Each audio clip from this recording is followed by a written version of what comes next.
Hello जी, नमस्कार। कैसे हैं आप सभी? एक बार फिर से मैं दीपा चौधरी आपका अपने प्लेटफॉर्म कॉम्पिटिटिव हिंदी क्लासेज में बहुत बहुत स्वागत करती हूं। ये वाली क्लास हमारी प्रतिज्ञा सीरीज़ के अंतर्गत 8th नंबर की क्लास होगी। इससे पहले 7 क्लास हमारे कंप्लीट हो चुके हैं। प्रतिज्ञा सीरीज़ की चैनल पर प्लेलिस्ट बनी हुई है, आप वहां जाकर सारी क्लासेज सीक्वेंस में देख सकते हैं। बहुत ही अच्छे क्वेश्चन इसके अंतर्गत हैं, एग्जाम में पूछे गए क्वेश्चन हैं। और ये वाली क्लासेज जो है आपको UP, TGT, PGT, EMRS, KVS, NVS, DSSS, TGT, PGT में हेल्प करने वाली है। और बेटा ये जो सीरीज़ है हमारी 50 क्वेश्चंस हम यहाँ पर करते हैं और आपको आपके लक्ष्य तक पहुँचाने वाली है। जो भी बच्चा DSSS, TGT, PGT previous year questions को करना चाहता है उनके लिए बता दूं मैं कि प्रतिज्ञा सीरीज़ को शुरू करने से पहले मैंने ये सारे क्वेश्चंस जो है अपने चैनल पर कराए हैं। DSSS, TGT, PGT previous year question paper के नाम से प्लेलिस्ट बनी हुई है और सारी क्लासेज आपको सीक्वेंस में मिलेगी। आपने यहाँ पर करीब 27 सेट कंप्लीट किए हैं, करीब इतने के लगभग आपने 27 हो या फिर 26 हो, इतने सेट आपने कंप्लीट किए हैं। देखिए, अगर 21 की बात करते हैं 2021 की, तो उसमें 11 सेट आपके थे। 2018 की अगर बात करें तो वहाँ पर भी आपको 11 सेट देखने को मिले होंगे। और अगर बात करते हैं 2014 और 2015 की, तो 4 सेट आपके यहाँ पर थे। ठीक है, क्योंकि दो सेट हुए थे दोनों में, टायर 1 टायर 2 में। और ये वाले सेट आपके इतने पेपर आपने जो है कंप्लीट कर लिए हैं। 3900 क्वेश्चंस की सीरीज़ को आपने कंप्लीट किया है। तो जो भी बच्चा ये क्लासेस लेना चाहता है, हमारे चैनल पर प्लेलिस्ट बनी हुई है, चाहे तो आपको लिंक अवेलेबल करा दूंगी डिस्क्रिप्शन में। तो चलिएगा आज की क्लास को शुरू करते हैं। चलते हैं अपनी क्लास। क्वेश्चन नंबर 1, निम्नलिखित में से कौन सा संस्मरण लेखक का जोड़ा गलत है? स्मृति की रेखाएं रामनरेश त्रिपाठी, आपका ये गलत हो जाता है क्योंकि महादेवी वर्मा जी का है। भूले हुए चेहरे कन्हैया लाल मिश्र का है, बिल्कुल ठीक है। और सन 42 के संस्मरण श्री राम शर्मा का है, ये भी ठीक है। सभा की सभ्यता आपका ये महावीर प्रसाद द्विवेदी का है, ये भी ठीक है। इसकी व्याख्या को देखिएगा, स्मृति की रेखाएं ये 1943 का है और महादेवी वर्मा का ये संस्मरण रेखा चित्र विधा की ये रचना है। श्री रामनरेश त्रिपाठी की अगर बात करते हैं तो इनके द्वारा रचित संस्मरण 30 दिन मालवीय जी के साथ ये 1942 की रचना है। शेष जो आपके युग्म थे वे सही थे।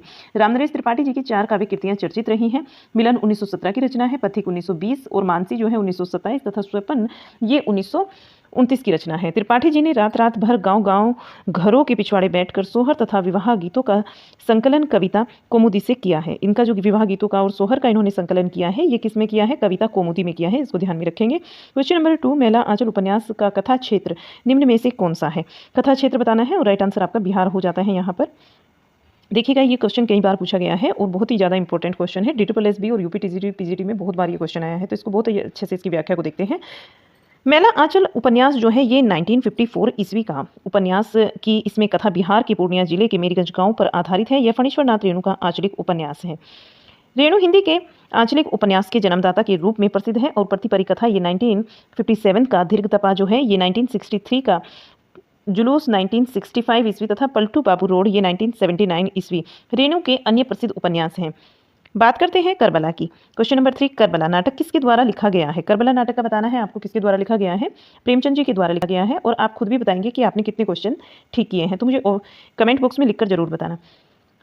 करबला नाटक ये 1928 की रचना है, मुंशी प्रेमचंद जी के द्वारा लिखित एक ऐतिहासिक नाटक है। संग्राम जो है ये 1922 ईस्वी में प्रेमचंद जी का सामाजिक विघटन प्रधान नाटक है। मिश्र बंधु के द्वारा समसामयिक उपादानों पर लिखा गया नाटक नेत्रोन्मिलन ये आपका 1915 ईस्वी का है।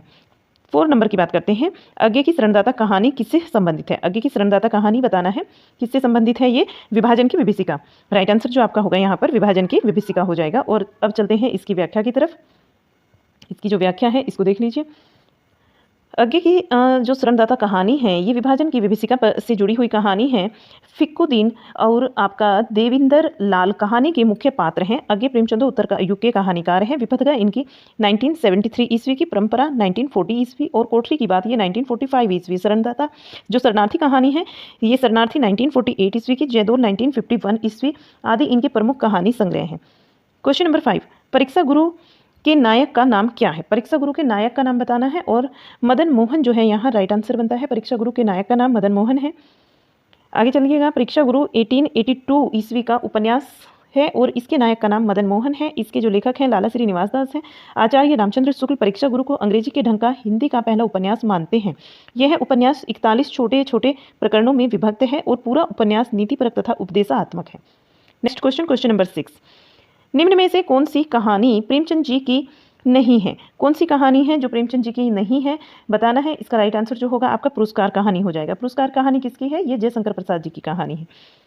देखिएगा, पुरस्कार कहानी प्रेमचंद जी की कहानी नहीं है, बल्कि यह जयशंकर प्रसाद जी की कहानी है। शेष कहानी आपकी प्रेमचंद जी की है। जयशंकर प्रसाद जी का प्रथम कहानी संग्रह छाया, जो कि 1912 ईस्वी में हिंदी का प्रथम कहानी संग्रह है, और प्रेमचंद जी की 300 कहानियां मानसरोवर शीर्षक से 8 भागों में प्रकाशित हैं। क्वेश्चन नंबर 7 को देखिए। रस सिद्धांत के प्रवर्तक किसे माना जाता है? रस सिद्धांत का प्रवर्तक आचार्य भरतमुनि को माना जाता है।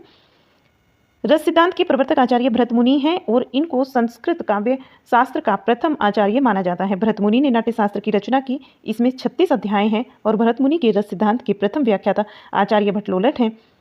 जो भरतमुनि जी का रस सिद्धांत था ना, उसके प्रथम व्याख्याता कौन है? भट्टलोलट जी हैं। इसको ध्यान में रखेंगे, जिनका सिद्धांत है उत्पत्तिवाद भट्टलोलट जी का सिद्धांत है। क्वेश्चन नंबर 8, सेवा सदन उपन्यास हिंदी में पहली बार कब प्रकाशित किया गया? तो ये कब प्रकाशित हुआ था? 1919 में प्रकाशित हुआ था। आगे चलते हैं अगले क्वेश्चन। यहाँ देखिए, इसकी व्याख्या को देख लेते हैं। सेवा सदन का प्रकाशन जो है, प्रकाशन वर्ष ये 1918 न होने के कारण आयोग ने इसका प्रकाशन वर्ष 1919 माना है। 1918 था, लेकिन आयोग ने क्या माना है? 1919 माना है, क्योंकि वहाँ पर 18 ऑप्शन में नहीं था, इसलिए 1919 माना गया। परंतु सेवा सदन उपन्यास का जो वास्तविक प्रकाशन वर्ष है वो 1918 है। नेक्स्ट क्वेश्चन देखते हैं। क्वेश्चन नंबर 9, कनुप्रिया किसकी काव्य कीर्ति है? कनुप्रिया किसकी काव्य कीर्ति है, बताना है। और राइट आंसर बन जाता है धर्मवीर भारती। कनुप्रिया 1959 का धर्मवीर भारती की काव्य कृति है, और ये कब की है रचना? 1959 की है। इसमें राधा और कृष्ण के प्रेम का वर्णन है। धर्मवीर भारती और रघुवीर साहे दूसरा तारसप्तक 1951 में संकलित कवि हैं। सीढ़ियों पर धूप में ये 1960 ईस्वी की है। आत्महत्या के विरुद्ध 1967 ईस्वी की। हंसो हंसो जल्दी हंसो 1975 ईस्वी। लोग भूल गए हैं 1982 ईस्वी।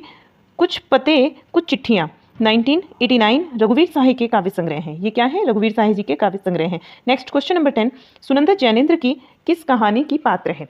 सुनंदा बताना है, जैनेन्द्र जी की कौन सी कहानी की पात्र है? पत्नी। राइट आंसर क्या बनेगा? पत्नी हो जाएगा।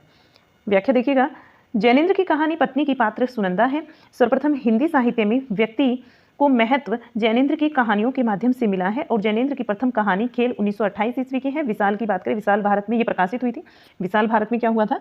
ये एक पत्रिका है विशाल भारत, और इसमें ये कहानी प्रकाशित हुई थी। खेल 1928 ईस्वी की जो रचना है जैनेन्द्र जी की। आगे देखिए, फांसी 1929 ईस्वी, वातायन आपका 1930 ईस्वी, नीलम देश की राजकन्या ये 1933 ईस्वी की है, पाजी 1942 ईस्वी की है। आदि जैनेन्द्र जी की महत्वपूर्ण कहानी संग्रह है। जैनेन्द्र के क्या है? महत्वपूर्ण कहानी संग्रह। नेक्स्ट क्वेश्चन, क्वेश्चन नंबर 11, निम्नलिखित में से कौन सी रचना रामचंद्र शुक्ल जी की नहीं है? कौन सी है जो रामचंद्र शुक्ल जी की रचना नहीं है? और नहीं में आपको आंसर देना है। राइट आंसर जो आपका यहाँ पर बनता है वो होगा आपका हिंदी भाषा और साहित्य। हिंदी भाषा और साहित्य ये किसका है? श्याम सुंदर दास जी का है। यहाँ देखिएगा, हिंदी भाषा और साहित्य आचार्य रामचंद्र शुक्ल जी की रचना नहीं है। यह ग्रंथ श्याम सुंदर दास जी का है, और शेष तीनों जो ग्रंथ दिए गए हैं वे आचार्य रामचंद्र शुक्ल जी के हैं। काव्य में रहस्यवाद 1929 ईस्वी। निबंध को आचार्य रामचंद्र शुक्ल जी की प्रथम सैद्धांतिक आलोचना माना जाता है। आचार्य शुक्ल जी ने आलोचना के क्षेत्र में विरोधों का सामंजस्य सिद्धांत का प्रवर्तन किया है। यहाँ देखिएगा, काव्य में रहस्यवाद, कल्पना में आनंद और चिंतामणि ये शुक्ल जी की रचनाएं हैं। क्वेश्चन नंबर 12, निम्न में से कौन सा निबंध गुलेरी जी का नहीं है? गुलेरी का कौन सा निबंध नहीं है? तो वो है अनुप्रास का अन्वेषण। क्या होगा? अनुप्रास का अन्वेषण। इसकी व्याख्या को देख लीजिए। पुरानी हिंदी मोरसिस मोहे कुठाव और पछवा धर्म निबंध चंद्रधर शर्मा गुलेरी जी के हैं, जबकि अनुप्रास का अन्वेषण निबंध जो है ये द्विवेदी युगी निबंधकार जगन्नाथ प्रसाद चतुर्वेदी इनका है। गद्यमाला 1909 ईस्वी का जगन्नाथ प्रसाद चतुर्वेदी जी का अन्य चर्चित निबंध है। आगे चलते हैं और क्वेश्चन नंबर 13 को देखते हैं। यहाँ देखिएगा, क्वेश्चन नंबर 13, निम्नलिखित में से किसे भारतेंदुकालीन आलोचक नहीं कहा जा सकता? कौन है जिसको भारतेंदुकालीन आलोचक नहीं कहा जा सकता? तो वो है श्याम सुंदर दास जी। श्याम सुंदर दास का संबंध द्विवेदी युग से है, अतः इन्हें भारतेंदुकालीन आलोचक नहीं कहा जा सकता। हिंदी में अकेडमिक आलोचना का सूत्रपात श्याम सुंदर दास जी ने किया, और साहित्य आलोचना जो है ये 1922 ईस्वी, भाषा विज्ञान 1923 ईस्वी, हिंदी भाषा का विकास 1924 ईस्वी इनका महत्वपूर्ण आलोचनात्मक रचनाएं हैं। इनकी क्या है? महत्वपूर्ण आलोचनात्मक रचनाएं हैं। क्वेश्चन नंबर 14, अधखिला फूल किसके द्वारा रचित उपन्यास है? अधखिला फूल बताना है, अयोध्या सिंह उपाध्याय हरिओद के द्वारा रचित ये उपन्यास है।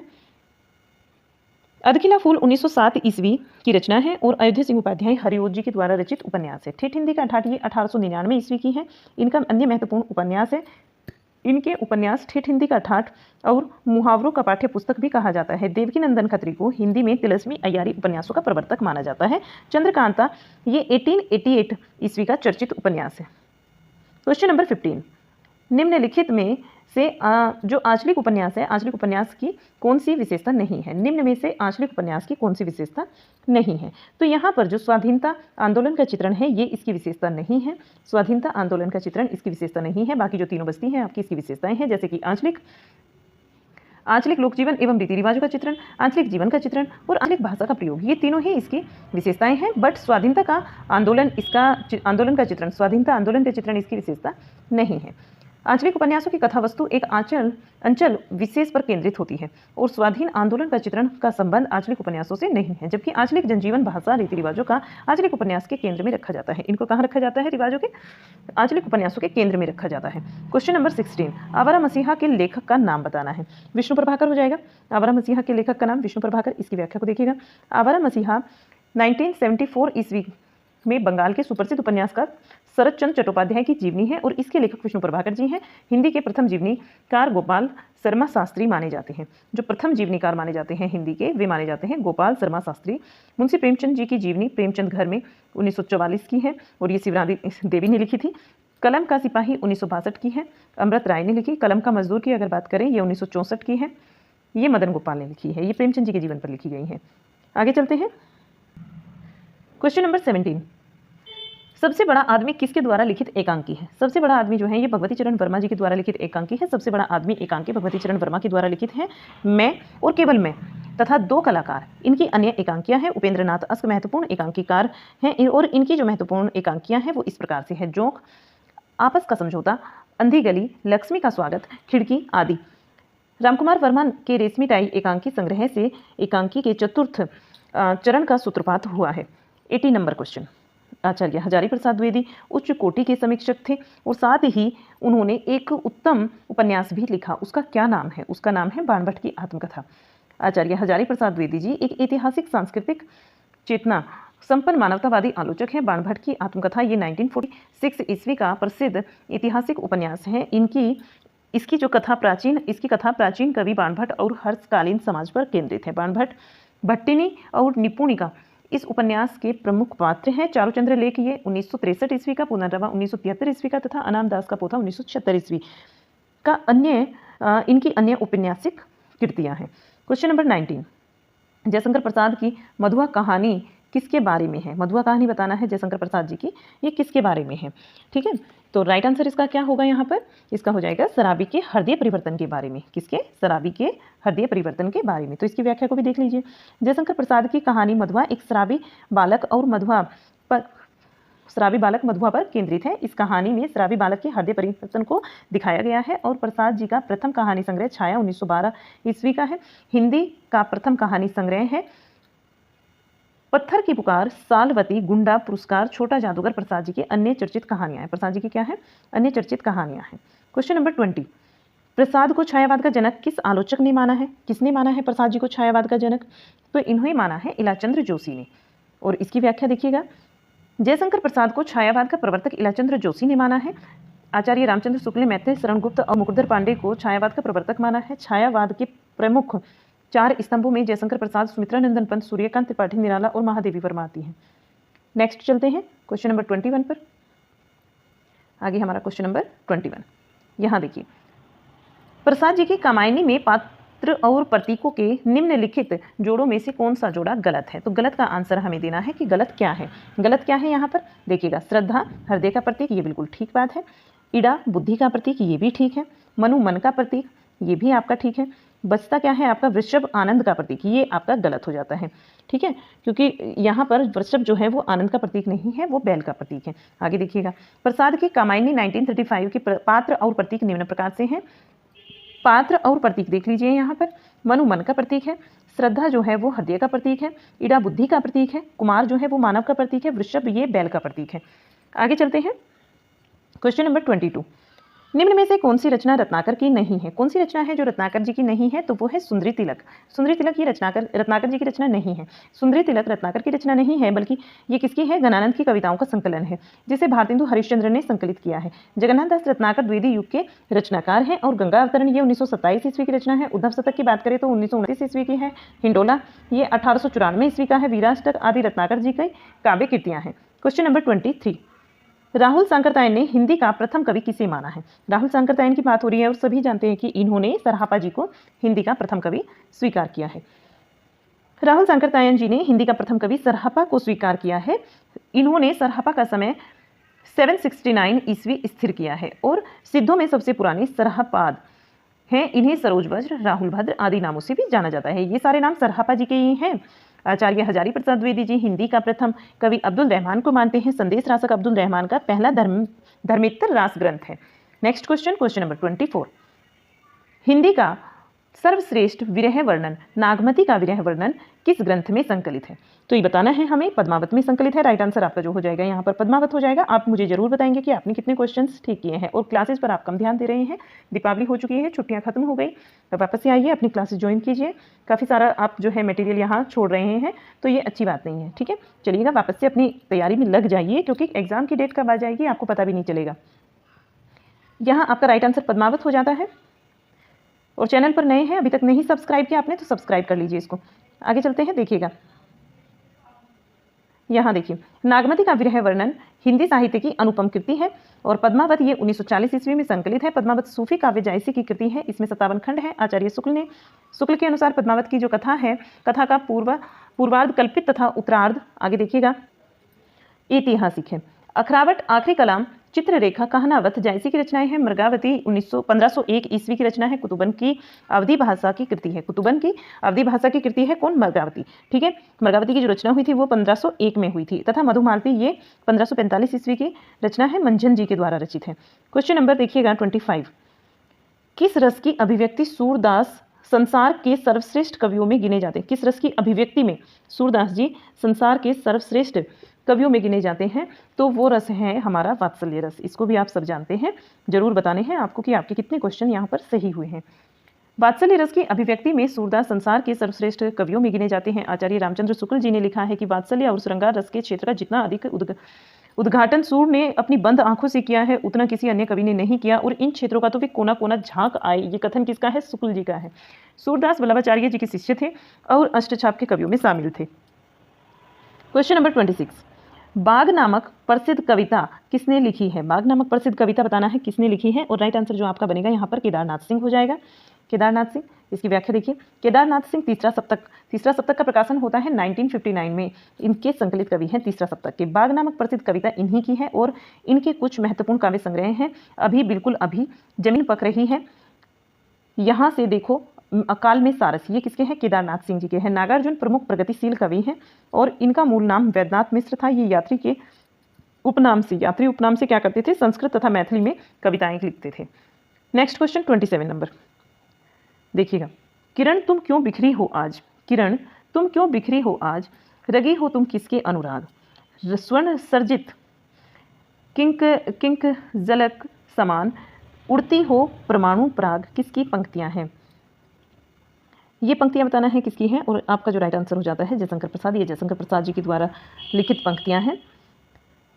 जयशंकर प्रसाद के काव्य संग्रह है झरना 1918 की किरण शीर्षक से ये कविता है, और इलाचंद्र जोशी ने जयशंकर प्रसाद को छायावाद का प्रवर्तक माना है। जयशंकर प्रसाद जी का प्रथम छायावादी कविता, जयशंकर प्रसाद जी की जो प्रथम छायावादी कविता थी वो प्रथम प्रभात थी, 1918 की रचना है। झरना संग्रह में ये संकलित है। माखनलाल चतुर्वेदी द्विवेदी युग के राष्ट्रीय सांस्कृतिक काव्यधारा के कवि हैं। हिमकृतनी की बात करें तो ये 1943 ईस्वी की रचना है, और हिमकृतनी 1949 ईस्वी में इनकी जो रचना है 1949 की है, हिमतरंगिणी और हिमकृतनी।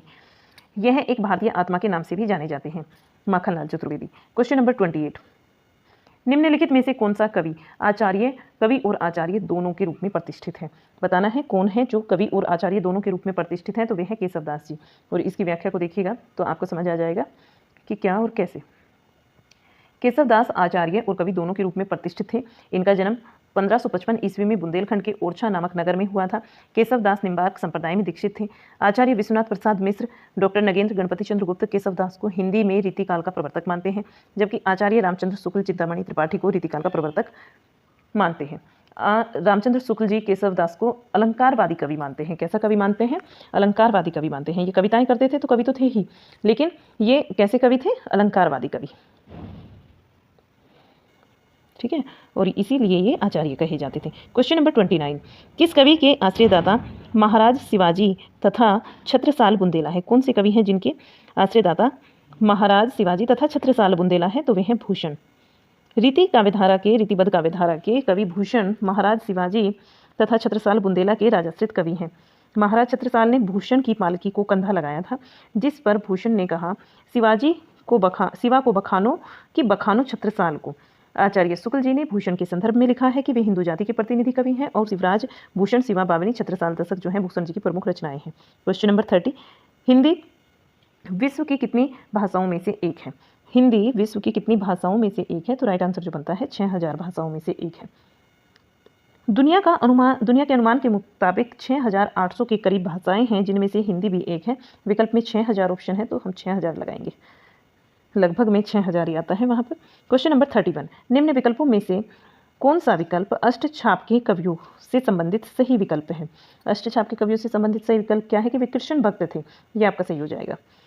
अष्टछाप के कवियों जो है कृष्ण भक्त कवि थे। अष्टछाप की स्थापना 1565 ईस्वी में वल्लभाचार्य जी के पुत्र गोस्वामी विट्ठलनाथ ने अपने 4 शिष्य तथा 4 शिष्य वल्लभाचार्य जी को मिलाकर की थी। वल्लभाचार्य के 4 शिष्य और विट्ठलनाथ जी के 4 शिष्य, यही 8 शिष्य मिलकर अष्टछाप की रचना होती है। और करते कौन है? विट्ठलनाथ जी करते हैं। कुंभनदास प्रथम अष्टछापी कवि थे। कुंभनदास ने लिखा है, संतन को कहा सीकरी सो काम, आवत जात पनैया टूटी, बसरी गयो हरिनाम। बसरी गयो हरिनाम। क्वेश्चन नंबर 32, निम्न में से कौन सा कथन रहीम जी के बारे में असत्य है? रहीम के विषय में कौन सा कथन है जो कि असत्य है? तो असत्य है यहाँ पर आपका कथन, वे अनपढ़ थे। ये बात आपकी असत्य है। रहीम अनपढ़ नहीं थे, वह योद्धा और राजनीतिज्ञ थे, ये भी ठीक है। वे कला मर्मज्ञ थे, वे कला मर्मज्ञ भी थे। और वह विद्या व्यासिनी थे, ये भी ठीक है। ठीक है, लेकिन वे अनपढ़ थे, ये गलत है। तो आगे चलते हैं अगले क्वेश्चन पर।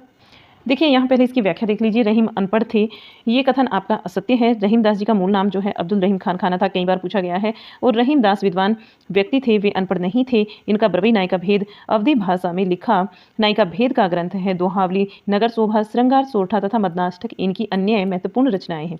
क्वेश्चन नंबर 33 को देखिएगा, निम्न में से कौन सी रचना घनानंद जी की नहीं है? नहीं में आंसर देना है। कौन सी रचना है जो घनानंद जी की नहीं है? तो श्रृंगार विलास जो है इनकी रचना नहीं है। श्रृंगार विलास यहाँ आपका आंसर बनेगा। श्रृंगार विलास घनानंद की रचना नहीं है। ये किसकी रचना है? ये सोमनाथ कवि की रचना है, कवि सोमनाथ की है। इनकी जो अन्य रचनाएं हैं वो इस प्रकार से हैं, रस पीयूष निधि, कृष्ण लीलावती और सुजान विलास, माधव विनोद। घनानंद रीति मुक्त धारा के प्रमुख कवि हैं। आचार्य रामचंद्र शुक्ल जी ने घनानंद के विषय में लिखा है, इनकी सी विशुद्ध, सरस और शक्तिशालीन ब्रजभाषा लिखने में कोई समर्थ नहीं है। इनके जैसी कोई भी विशुद्ध, सरस और शक्तिशालीन ब्रजभाषा को लिखने में कोई भी कवि समर्थ नहीं हुआ। विशुद्धता के साथ प्रौढ़ता तथा माधुर्य भी अपूर्व है। सुजान, सार, इस्कलता, विरह लीला, वियोग, बेली, यमुना, यश, रसकेली, वल्ली इनकी प्रमुख रचनाएं हैं घनानंद जी की। क्वेश्चन नंबर 34, मीराबाई के पदों में किस भाषा का प्रयोग हुआ है? बताना है मीराबाई जी के पदों में किस भाषा का प्रयोग हुआ है? तो राजस्थानी मिश्रित ब्रज भाषा का प्रयोग मीराबाई जी ने अपने पदों में किया है। मीराबाई का जन्म ये 1516 ईस्वी में हुआ था और इन्होंने श्री कृष्ण जी की उपासना प्रियतम यानी कि पति के रूप में की है। मीराबाई की भाषा राजस्थानी मिश्रित ब्रज भाषा है। मीराबाई की प्रमुख रचनाएं हैं गीत गोविंद टीका, नरसिंह जी का मायरा, राग सोरठ, राग गोविंद, रुक्मणी मंगल आदि मीराबाई की भक्ति और माधुर्य भाव की थी। आदि क्या है मीराबाई की भक्ति? ये क्या है? माधुर्य भाव की। क्वेश्चन नंबर 35, भरतमुनि ने रसों की संख्या कितनी मानी है? कितनी मानी है भरतमुनि जी ने? पहले भी मैं पढ़ा चुकी हूँ इसको, 8 मानी है। यहाँ देखिए, भरतमुनि ने रसों की संख्या 8 मानी है और भरतमुनि ने नाट्यशास्त्र नामक ग्रंथ की रचना की है। इसको भी ध्यान में रखेंगे। भरतमुनि के जो ग्रंथ है इसका नाम नाट्यशास्त्र है। भरतमुनि को संस्कृत काव्यशास्त्र का प्रथम आचार्य माना जाता है। इनका समय द्वितीय शती है और शांत रस के प्रतिष्ठापक उद्भट, वात्सल्य रस के विश्वनाथ और भक्ति रस के गोस्वामी, रूप गोस्वामी तथा प्रेयान रस के प्रतिष्ठापक रुद्रट हैं। तो इनको याद रखेंगे।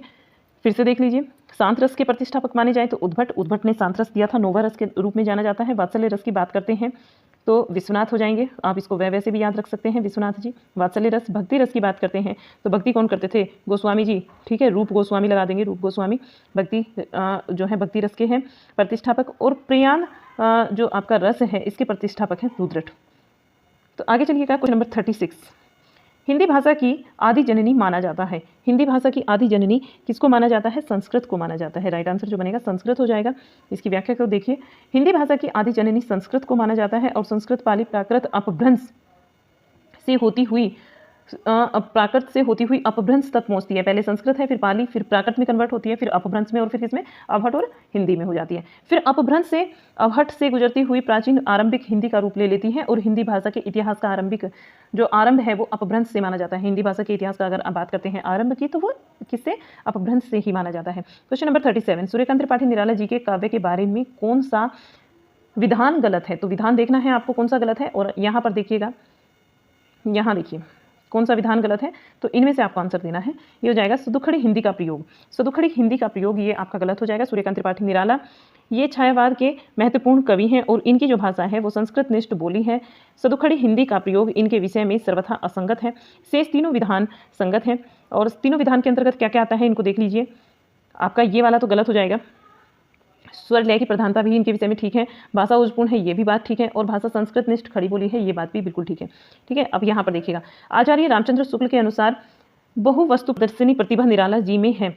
निराला अकुंठा और वैशक श्रृंगार दृष्टि तथा तृप्ति के कवि हैं। निराला जी की प्रथम कविता जूही की कली 1916 ईस्वी की है। आगे चलते हैं, क्वेश्चन नंबर 38। गोस्वामी तुलसीदास जी ने रामचरितमानस की रचना किस उद्देश्य से की थी? गोस्वामी तुलसीदास जी ने रामचरितमानस की जो रचना की वो कौन से उद्देश्य से की थी? तो वो उद्देश्य है उनका स्वांत सुखाय, स्वांत सुखाय से की थी इन्होंने। और रामचरितमानस संवत 1631 की रचना है, 31 विक्रमी के संदर्भ में गोस्वामी तुलसीदास जी ने कहा है कि स्वांत सुखाय तुलसीदास रघुनाथ गाथा आदि विकल्प आदि जो है आपके विकल्प अर्थात कि गोस्वामी तुलसीदास जी की रचना स्वांत सुखाय के लिए किया इन्होंने, ये आपका संगत है, यानी कि राइट है। मानस, रामचरितमानस की बात हो रही है। रामचरितमानस में 7 कांड है। सोपान क्या है इनके? पहला बालकांड आता है, फिर अयोध्या कांड, फिर आपका अरण्य कांड, किष्किंधा कांड, फिर सुंदर कांड आएगा, लंका कांड, और देन आपका आएगा उत्तरकांड। नेक्स्ट देखिएगा 39 नंबर क्वेश्चन। निम्न में से कौन वीर रस का कवि नहीं है? कौन है जो वीर रस का कवि यहाँ नहीं है? तो वो है पद्माकर जी। पद्माकर वीर रस के कवि नहीं है। और यहाँ देखिएगा पद्माकर जी को, यहाँ पर पद्माकर वीर रस के कवि नहीं हैं। ये रीतिकाल के रीतिबद्ध धारा के श्रृंगारी कवि हैं। पद्माकर भट्ट ने होली, फाग और त्योहारों का वर्णन पूरी तल्लीनता के साथ किया है। इनकी प्रसिद्ध पंक्ति है, फागू की भीड़ अभिरन में गही गोविंद ले गई भीतर गोरी। ये हो जाएगा आपका क्वेश्चन नंबर 40। विद्यापति ने अपना कौन सा ग्रंथ मैथिली भाषा में लिखा है? कौन सा ग्रंथ है जो कि विद्यापति ने मैथिली भाषा में लिखा है? राइट आंसर क्या हो जाएगा? पदावली। राइट आंसर हो जाएगा आपका पदावली। विद्यापति जी का जन्म 1350 ईस्वी में हुआ और ये शैव संप्रदाय के कवि थे। तिरहुत के राजा शिव सिंह और कीर्ति सिंह, तिरहुत के राजा थे शिव सिंह और कीर्ति सिंह के दरबारी कवि थे। इन्होंने संस्कृत, अवहट तथा मैथिली भाषा में रचनाएं की हैं। इनकी पदावली मैथिली भाषा की कृति है।